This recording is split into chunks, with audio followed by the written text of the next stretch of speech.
Hello, welcome back. This is TJ Bellotti. If you watched the last few videos, you know we're talking about a person named Jack who started a landscape company. He wants to work his way into landscape design and installation. But for now, he's just basically cutting grass, and he's working a full-time job with the company he's been working for, a landscape company. In the evenings and on the weekends, he's cutting his own clients' grass. So let's fast forward into the fall.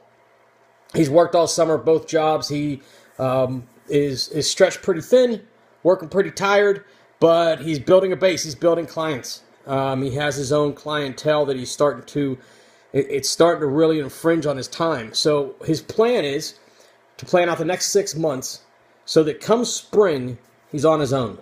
He's no longer working for his other employer. He's just working for himself with his new business. So he has a little bit of equipment. He still has his rake and leaf blower from last fall. He still has his snow blower and shovel from the winter. And he has his mower and weed whacker from the summer. My advice would be to get back in contact with every single client he has and say, scheduling fall cleanups, and fill up his schedule with fall cleanups, the same as he did last year. And also related to the same clients, head into winter after fall. Would you like me to keep you on your sidewalk and driveway cleanup, the snow removal? So he knows what's ahead of him for the next few months as far as work goes. Now, he really still hasn't spent any money yet because, as I've been saying this whole time, keep sitting on that money.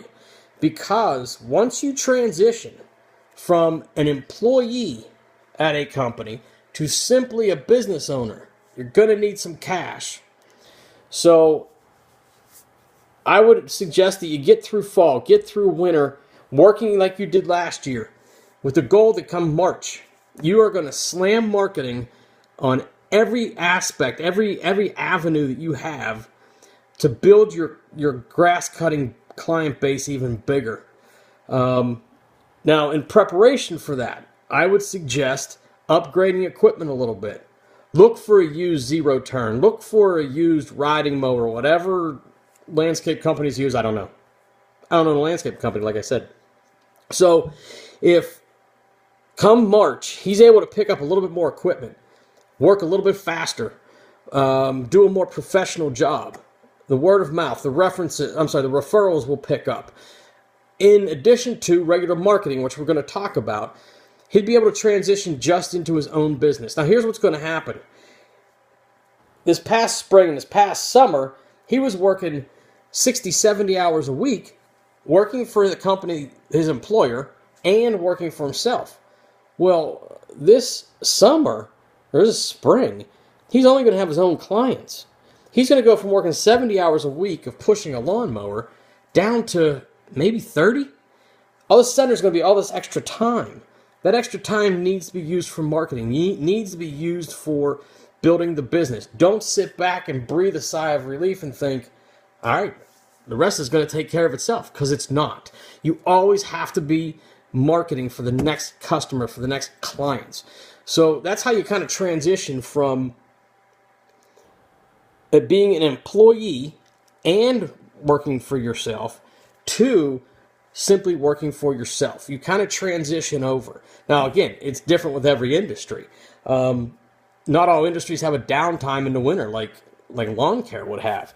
But you're still going to have to become creative and figure out how to do that. Now, if you have a question about a specific industry, one that you're interested in, feel free to put it in the comments. I'll be more than happy to talk through it.